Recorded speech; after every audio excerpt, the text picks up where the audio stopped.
Hey everybody, I hope everybody had a great Memorial Day weekend and very safe, as well as festive and relaxing. I first wanted to say thank you to all the men and women who serve our country or who have served. I have a few veterans in my family. My grandfather was one. I have a lot of cousins who were in the who served our country. So thank you so much. You all do a job that I would never be able to do. And I really hope I thank veterans as much as I can. When I was working at a homeless shelter, I thanked all the veterans I could for their service. And any chance I get to see somebody in uniform, I always thank them, but I just wanted to put it out there. So thank you so much. Today also kind of marks, there we go. Today also marks kind of a milestone for me. So if you've been following me, and I just am officially posting my first video. Last week was kind of hectic, so when I made the video, I didn't really have time to post it or energy. But just to kind of recap, and my first video is called "Don't Judge a Book by Its Cover." And I think if you when you watch it, you will see why I named it that. I've kind of been judged all my life or for the last 10 plus years due to my weight.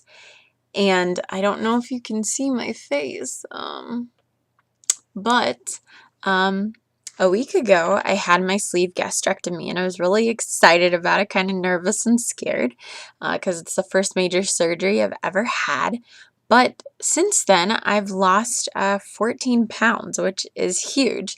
Of course, in a week, which is like two pounds a day, basically, is what I've been losing.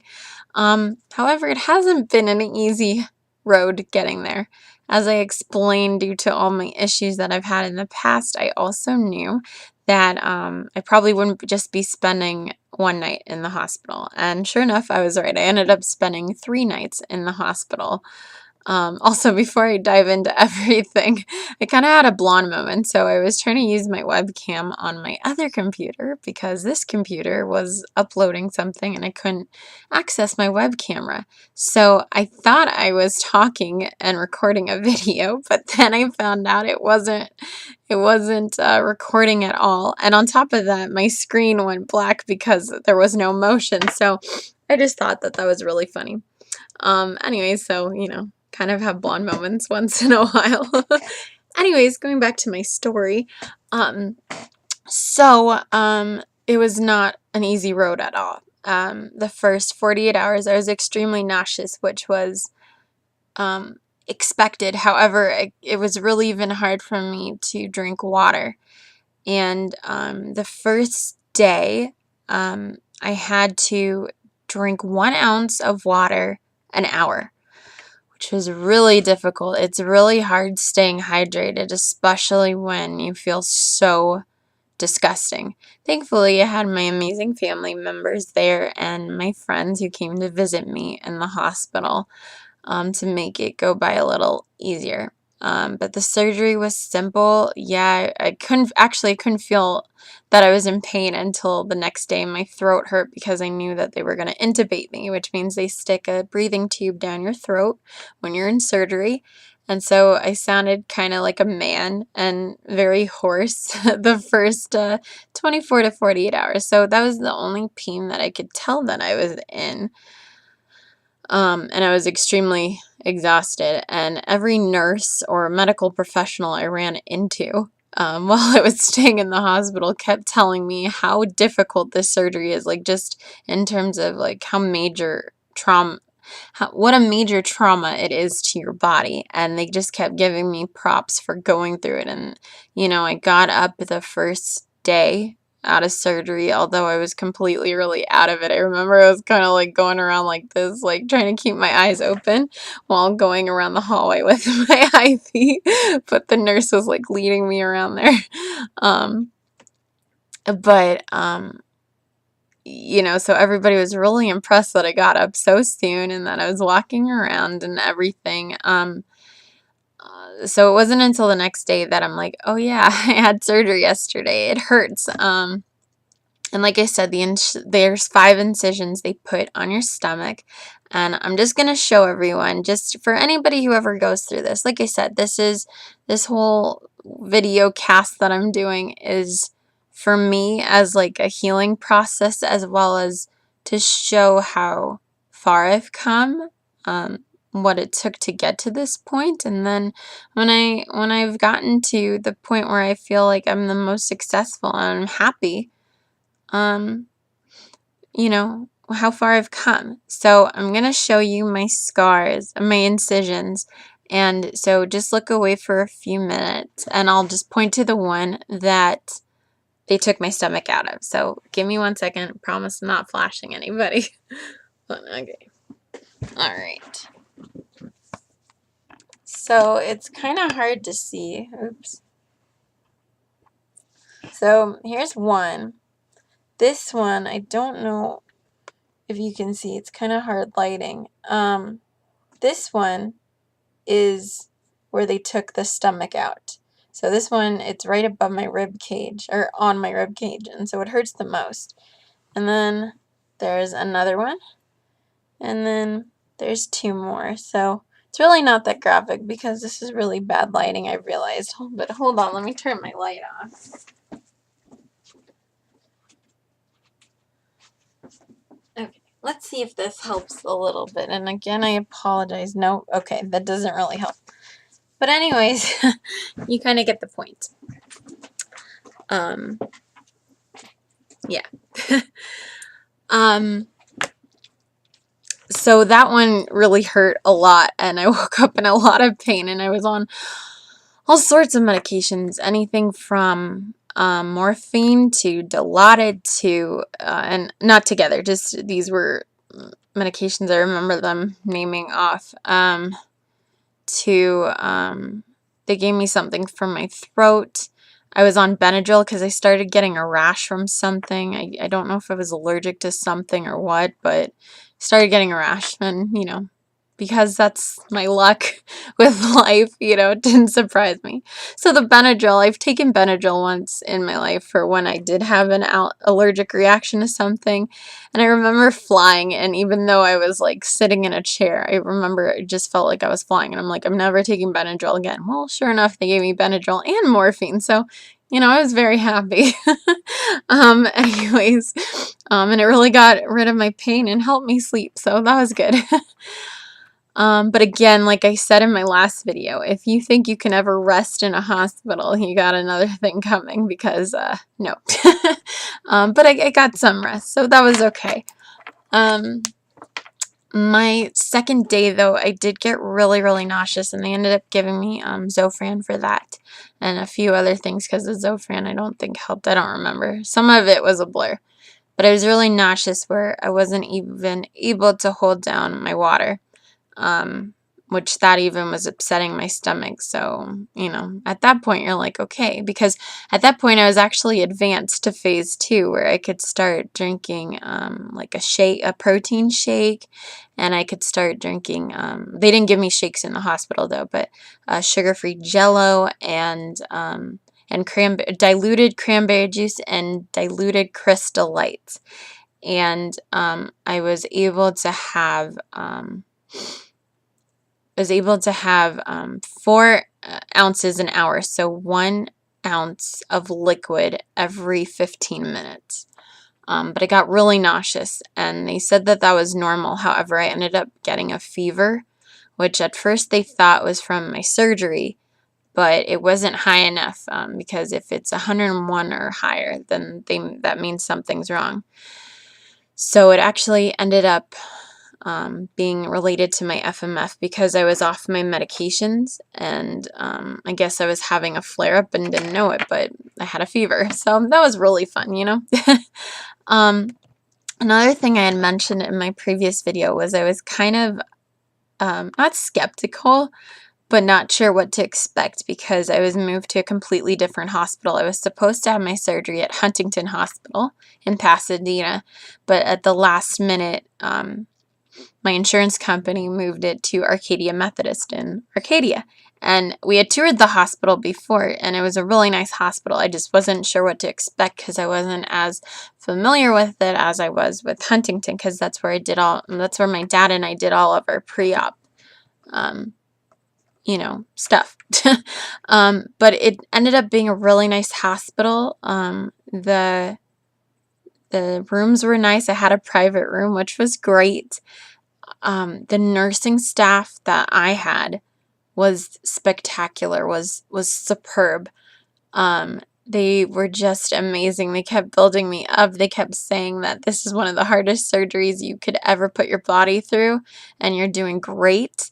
And we can't wait to see what you look like. You're beautiful already, but you're going to be even more beautiful when you're done with this. And so it was really great to be surrounded by people. And on top of that, I have an amazing surgeon who I think he slept as much as I did, which was hardly ever, because he came to see me all the time.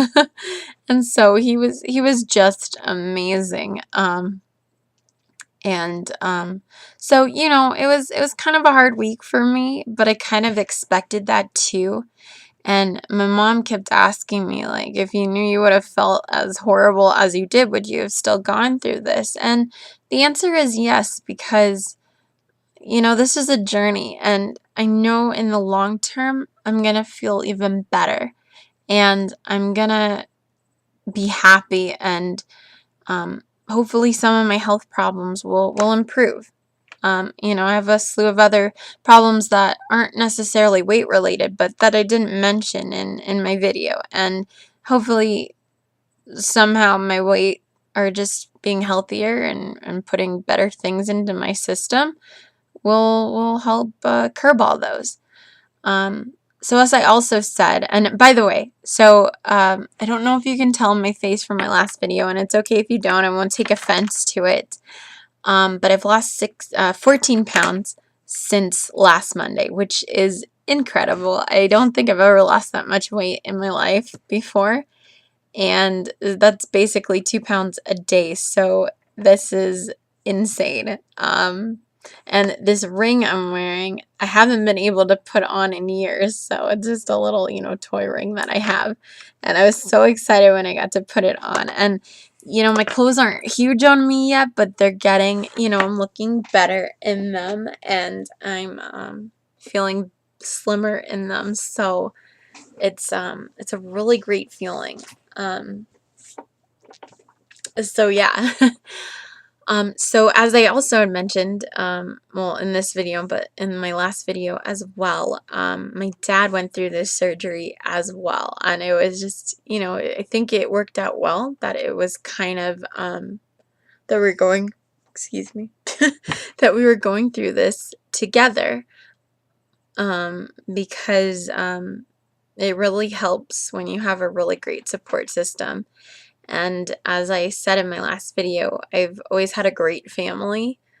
Sometimes haven't had the most amazing support system in terms of friends and significant others and significant others' family members. So that's really important. So if you're gonna go through this, you're a strong person, but you need a really great support group. And yeah, it helps when you have a really great medical staff taking care of you, but you need a support group at home too, whether it's a friend or a family member. You need somebody there to help you. It's not a glamorous week, your first week of surgery. Like I said, I hit some bumps in the road, and not everybody who goes through this surgery goes through that, but that's what I ended up going through. So yeah, there we go. Okay, so like I said, I don't know if you can tell, but I've lost 14 pounds and I feel really great. So my dad went through his surgery too, and it went great. However, one thing, one piece of advice for anybody wanting to go through this, I felt like he pushed himself because, like I said, I ended up staying 3 nights in the hospital. So I was there Monday, Tuesday, Wednesday night. And my dad's surgery was Wednesday. So, he wanted to make sure that we got discharged the same day, which we ended up doing. However, he was pushing himself a lot. He ended up drinking liquids a little bit faster than he should have, which it really, really hurts. And on top of that, not only are you in pain from where they pulled your stomach out, you're also bloated from all the gases they used during surgery from the anesthesia. And just because your organs are kind of, like reintroducing themselves to your body, like being like, oh, okay, I'm smaller, and oh, okay, this was moved around, and really uncomfortable. um, I kept telling my doctor and my family members, I'm like, I'll just take the pain because bloatedness is never fun, and um, it took 5 days for the no, it actually took until yesterday for the bloatedness to finally go away, and as you saw just a few minutes ago in my video, and I'm sorry that was really disgusting. That's still remnants from the bloatedness. So there's still little remnants, but it's not as bad or as uncomfortable as it was. Um, so when my dad and I both got released from the hospital, we were both advanced to phase 2, which means we can have jello and broth and popsicles and our protein shakes and everything. However, when my dad and I got home, we were still just really nauseous, which we were told was, normal. And as long as we were drinking water and, sorry to be graphic, but peeing it out normally, we were okay as long as we were keeping hydrated. And, we'll try the shakes when we're not feeling so nauseous.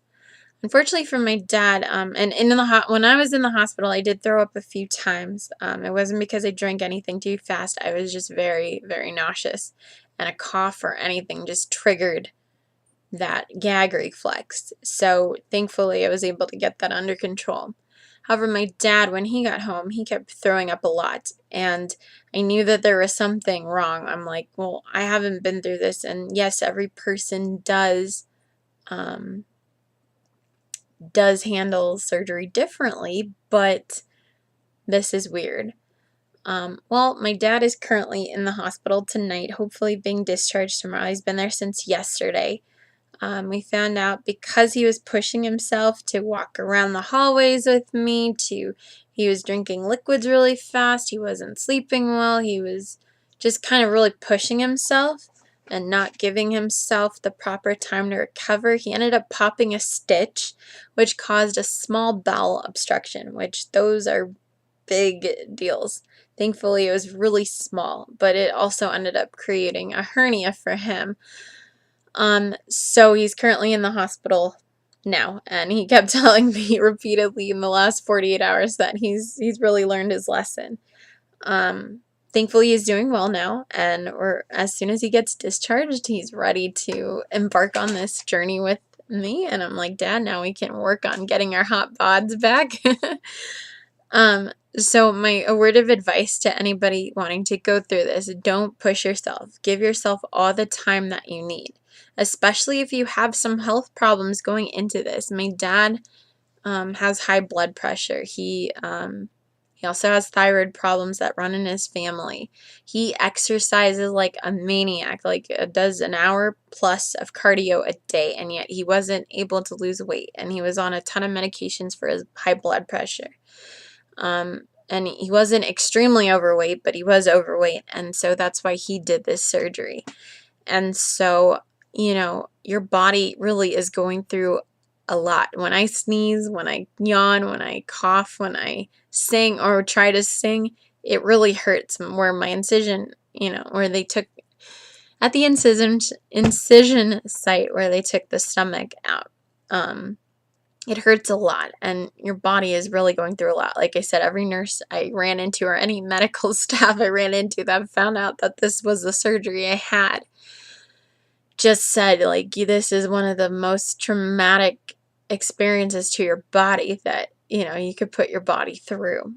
And so really, if you're going to go through it, give yourself time. Talk it over with your doctor. Don't be afraid to say, I don't feel well, because, you're really playing with fire if you ignore those symptoms. My surgeon was very clear to me. If I have a hangnail, call him kind of thing. So, if you have a pain and you don't think it's correct, you need to be in constant contact with your medical staff during this process. And, which we were with my dad's case. And I kept telling him, I think you're pushing yourself. It took me a while to get out of the hospital. No, I didn't want to be there, but I'm glad that I didn't push myself, because otherwise I would have been in worse condition than I am now. So that's my piece of advice. In terms of the cravings, it's really amazing. I haven't had any food cravings whatsoever. I got really tired of the Jello and the cranberry juice in the hospital, and when I was going home, I was craving beef broth, which was really funny, and one of the protein shakes. However, I got really nauseous over the weekend, so I wasn't really able to have the protein shake, so I got to having sugar-free popsicles and water, and then Sobe makes a sugar-free, calorie-free drink in different flavors, which are really tasty, so I had some sips of those. It's been a really long week because I literally have to watch the clock every 15 minutes to make sure I'm on schedule, I'm getting enough fluids in and everything, especially being at the hospital with my dad. It's been really hard. But a positive thing is it hasn't been so hard while I'm drinking and my mom and sister, for instance, are eating something in front of me. The funniest thing is, though, your taste buds change a little bit or a lot. I haven't figured that out yet because it's not like I've been eating a lot of things that I'm used to eating, so I don't know if I'll love or hate them when I advance to the next phases of this diet, or eating plan, whatever you want to call it. But I wasn't craving any food whatsoever. In fact, I just wanted to drink a lot of water, but even if you drink a sip of water and you drink it too fast, it really hurts going down. Like, you feel it stuck in your chest and your esophagus and then in your stomach. And so just time yourself, like, while it tastes so good because you're trying to get the most joy out of that you possibly can, just brace yourself. But so, for instance, my sister was eating a piece of pizza and my mom was eating fish and chips or something. And what I've realized is because your taste buds have changed, your sense of smell has become very heightened. And so my dad felt it too. And so even in the house, there's just weird smells. And not that we have weird smells in our house, but if my mom's wearing a perfume that I used to like, and now I'm like, I go over there kind of thing. And I'm not picking on my mom. That was just an example. I'll be like, do you smell that? And they're like, what are you talking about? Kind of thing. And so, it kind of feels like I'm pregnant. Not that I've ever been pregnant, but I know that that's a symptom that you get. So, it's been really funny. I don't know how long that lasts, or if that lasts forever, or what. So that was the only hard part when I was eating with my mom and sister, was their food just smelled horrible to me. It was really bad. And the funniest thing too is when I was really nauseous over the weekend, and my dad felt this too. I mean, yes, he was worse off than I was, but even on TV, when we saw commercials of food, it just looked disgusting. Like, we couldn't even look at the screen. We had to wait for it to be over. We couldn't even hear what they were describing on the commercial. And yet it used to be food that we used to both love. And so that was really a good thing, I guess. And I still am kind of in that phase where I really can't watch or hear about food or really smell it. It's kind of nauseating, which is good, which makes this process a whole lot easier. The only hard part is, because you're so limited in what you can even just drink, it's really hard finding, what you need. And you would think with our society being so health conscious these days and having so many different options of things, it'd be really easy to find like a sugar-free beverage. But it really isn't, because there's only certain things that you can have. And so that's been the hardest part when I've gone out with my mom and sister to eat while we were taking, while we went to lunch when my dad was in the hospital. That was just the hardest part, was there wasn't a whole lot of options for me to choose from. And so I'm hoping I'll be able to advance to the next stages, which is like yogurt and egg whites and cottage cheese and stuff, just so when I go out or whatever, it's just a little bit easier to handle. Plus, the next phase 3, like I said, you get yogurt and you get a few more options. But I don't have to measure my liquids in ounces anymore, because it's really difficult to do that. And it's really, it just makes your days go by really slowly, because you're like, okay, it's 9:15, now it's 9:30, okay, 9:45. So I'm kind of looking forward to that as well. So, yeah, so, I'm going to continue posting videos, and if you guys start watching my videos, that would be great. And if you have any questions, I'll make sure to address them in the next video. There's a support group through the hospital that I, you know, um, went to, and their support group is tomorrow, and I'm probably gonna go, or maybe not, depending on when my dad gets out of the hospital. And my dad wants to go, just probably not tomorrow. Um, but I really recommend going to a support group. It's really great to be able to talk to people who know what you're going through, who know what you might expect, who can say, hey, when I was in this phase, this is what I did to kind of make things go faster in terms of the time, and or make things taste a little better, or more exciting. So it's really important to just have a support team that you can. And I've been told that through this transformation, I will also be changing my support group around a little bit.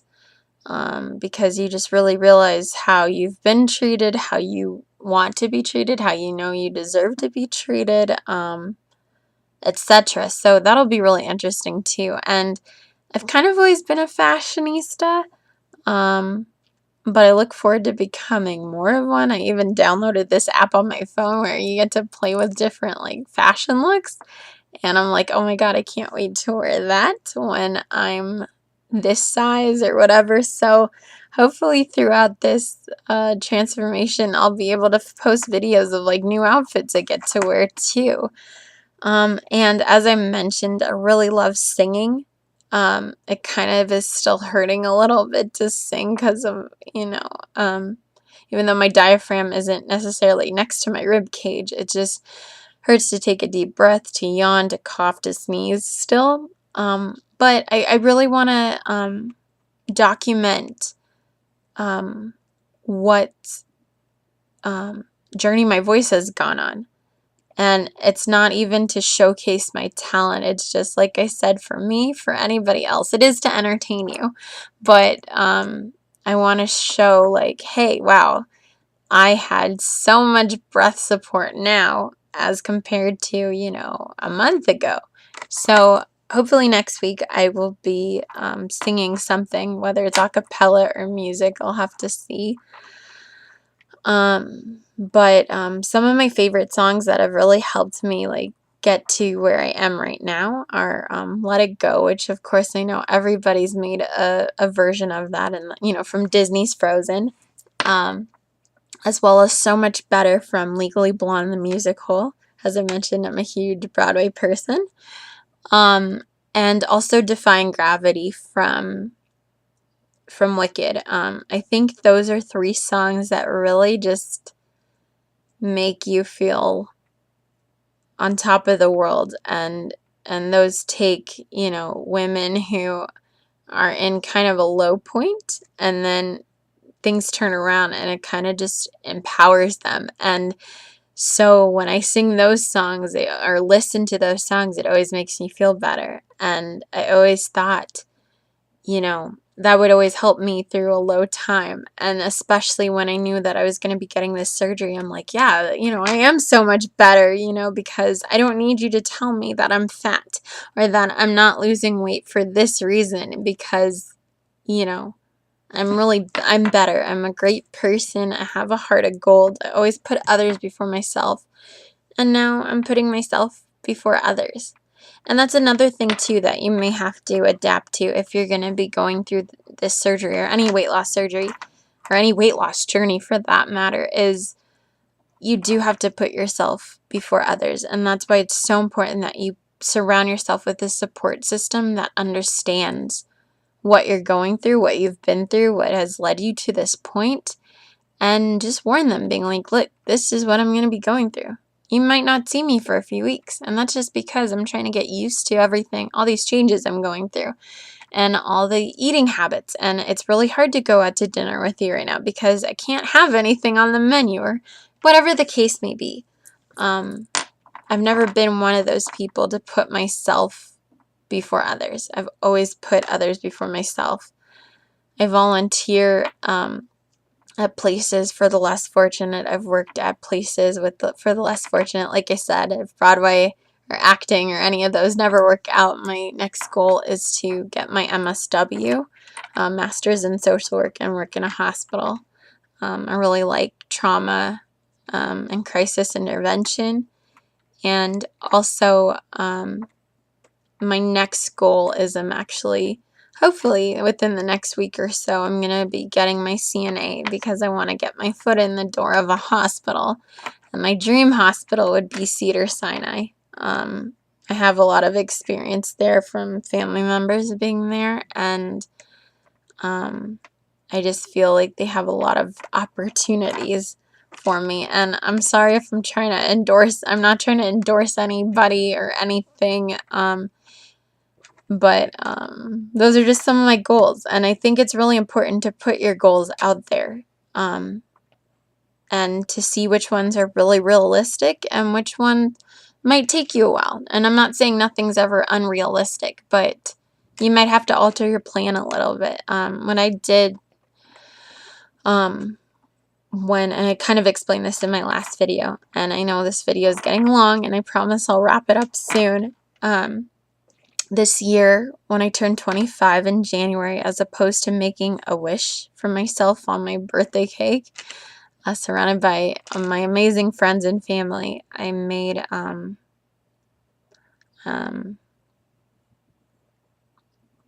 promise to myself that I was going to keep my promises. The biggest thing, I was going to find a way to tackle my weight problem and make sure that I lost weight, no matter if it required surgery or the next best diet or whatever it took. I was going to get to the bottom of why I've been gaining so much weight and why I can't lose it. And through a few hospitalizations, as I explained, now I'm handling it. And so also on that, I put some other goals. And I'll be able to wipe the weight loss one off pretty soon. But, my next goal is to get a job again, because I really miss working and I really love working. And because I've had so much, time in hospitals lately, I really want to be in one. And I found out the best way I can do that right now is to get my CNA. And, so that's what I'm looking forward to. So, and hopefully in the next few weeks, I'll be hearing from the grad schools I applied to see if I can start my MSW journey. And on top of that, I want to work on getting voice lessons again. And when you hear me sing, I do need work on it. I know I do. But it's something I love doing. And if I can even just polish it to make it a hobby, if it doesn't work out as a career, I'll be happy with that, So I've really thought long and hard. I've definitely had time to think things through with everything I've been through. And I'm just looking forward to this journey. not just for me, but for my dad too. And if any of you have been through this journey, or are on this journey, or are just starting out and not sure which road to go, let me know. Please, post it in the comment section, because I would love to know if there's somebody else out there like me. And like I said in my first video, this is why I'm posting these videos, because if anybody's out there wondering if there's somebody like them or who has been through something similar, here I am. Because I've been through quite a lot, and I'm not saying that to gain sympathy or or any of that. I'm just saying I have been through a lot, but here's my story, and this is how I'm turning things around. And also, I hope people don't feel that I put others down in my videos. It wasn't for that purpose. It was just to kind of explain what I've been through and to show, like, hey, how I'm moving on from these things. And how to not judge a book by its cover. When I've lost weight, I still will never judge somebody by their outside appearance. So I hope you guys enjoy the rest of your Memorial Day. It's 11:18 p.m., so it's coming to an end. And just look forward to a video next week. I will try to post more weekly, but for now it's just gonna be one video a week. So have a great night, everybody, and questions, please, or just saying you've been through a similar experience, please let me know. All right, and if you are viewing this, thank you so much for giving me the time to kind of vent to you and just share my story with you. I appreciate it. And again, thank you to all the men and women who have served our country. Like I said before, you're doing something I would never be able to do, and I have that much more respect for you. So I hope this Memorial Day weekend was a well-rested one and a well-relaxed one, and I hope everybody you came in contact with gave their unending and undying thanks and respect for you. So thank you, everybody, and I will talk to you soon. All right, have a great night.